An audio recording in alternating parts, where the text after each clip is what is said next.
మీకు ఈరోజు చాలా సింపుల్గా చికెన్ బిర్యానీ ఎలా చేయాలో నా స్టైల్లో చూపిస్తున్నానండి. ఫస్ట్ అయితే ఒక గిన్నె పెట్టుకున్నా. ఆ గిన్నెలో కొంచెం నెయ్యి లేకపోతే మీరు ఆయిల్ కూడా పోసుకోవచ్చు. నేనైతే కొంచెం నెయ్యి కూడా పోస్తున్నా, టేస్ట్ బాగుంటుందని. తర్వాత ఆయిల్ కొంచెం, రెండు మిక్స్ చేస్తే చాలా బాగుంటుంది. కొంచెం ఆయిల్ కొంచెం ఎక్కువగా ఉంటుంది, బాగుంటుంది మీ బిర్యానీకి. తర్వాత ఆయిల్ నెయ్యి వేడెక్కిపోయింది చూడండి. ఈ బిర్యానీ మసాలా అంతా, ఒక చెక్క, స్టారు, తర్వాత మరాఠీ మొగ్గ, యాలకులు, ఒక 4-5 లవంగాలు, సాజీరా, 2 ఆకులు అన్నీ వేసేస్తాం.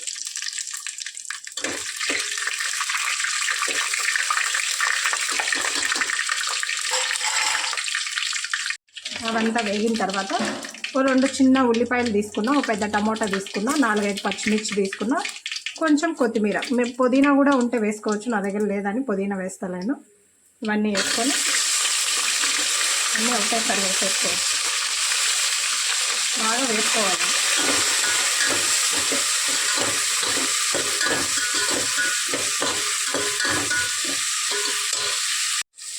ఇవన్నీ బాగా ఎర్రగా వేగిపోయాయండి. 5 మినిట్స్ వేయించుకున్నాను నేను. బాగా ఎర్రగా వేగిపోయినాయి. దాంట్లోకి ఇప్పుడే చేసుకున్నాను నేను అల్లం వెల్లుల్లి పేస్టు. ఫ్రెష్గా చేసుకుంటే బాగా టేస్ట్ ఉంటుంది. 1 స్పూన్ వేసుకున్నాం. ఇది బాగా వేసుకోవాలి.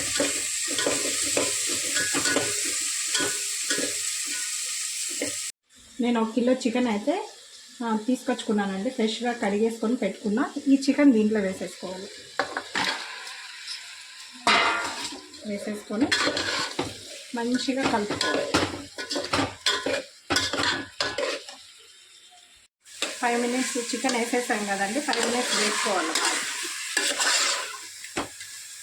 హై ఫ్లేమ్లో పెట్టేసుకొని మంచిగా వేసుకోవాలి చికెన్. 5 మినిట్స్ వేగిన తర్వాత ఇప్పుడు మసాలా అంతా వేసేసుకున్నాము. ఫస్ట్ అయితే కొద్దిగా పసుపు, అప్పుడే కొంచెం పచ్చిమిర్చి వేసుకున్నాం కాబట్టి కొద్దిగా కారం, 2 స్పూన్స్ వేస్తున్నాను నేను కారం. తర్వాత ఒక పెద్ద స్పూను ధనియా పౌడరు,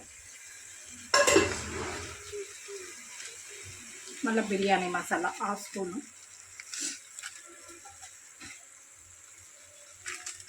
తర్వాత గరం మసాలా 1 స్పూన్ వేసుకోవచ్చు. అంతా వేసి మంచిగా కాసేపు వేయించుకోవాలండి చికెన్. పీసులకంతా మసాలా పెట్టాలి. 5 మినిట్స్ వేసుకోవాలి. ఈ గ్లాస్ తోటి నేను 2.5 గ్లాసు బియ్యం వేసుకున్నానండి. 1 గ్లాస్ బియ్యానికి 2 గ్లాసులు వాటర్ పోసుకోవాలి. 10 మినిట్స్ వేగిన తర్వాత చికెన్ మసాలా అంతా వేగిన తర్వాత ఇప్పుడు వాటర్ పోసేస్తున్నా. 2.5 గ్లాసు బియ్యం కాబట్టి 5 గ్లాసులు నీళ్ళు పోయాలండి.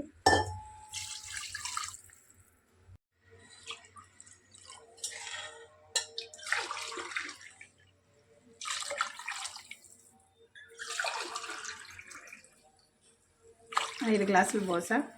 తర్వాత ఇంకా చికెన్ ఉంటుంది కదా, కొంచెం 1 గ్లాస్ ఎక్కువ పోసుకుంటే మంచిగా ఉంటుంది. అంతా వేసేసి కలిపేసుకొని అదే లాస్ట్లో ఉప్పు వేస్తున్నాను. దొడ్డు ఉప్పు వేస్తే టేస్ట్ బాగుంటుంది. ఉప్పు మీకు ఎంత కావాలంటే అంత వేసుకోవచ్చు. ఉప్పు వేసేసి ఇదంతా కలిపేసి బాగా ఎసరి తెల్లనివ్వాలండి. మూత పెట్టేసేయాలి. ఉప్పు వేసేసాను కదండి, ఇప్పుడు మూత పెట్టేసుకోవాలి. వాటర్ అంతా తెల్లనిచ్చిన తర్వాత బియ్యం వేసేసుకుందాం. వేసి బాగా తెల్లిపోయిందండి. తెల్లిపోయింది కాబట్టి బియ్యం కడిగి పెట్టుకున్నా. ఈ బియ్యం దాంట్లో వేసేసుకోవాలి.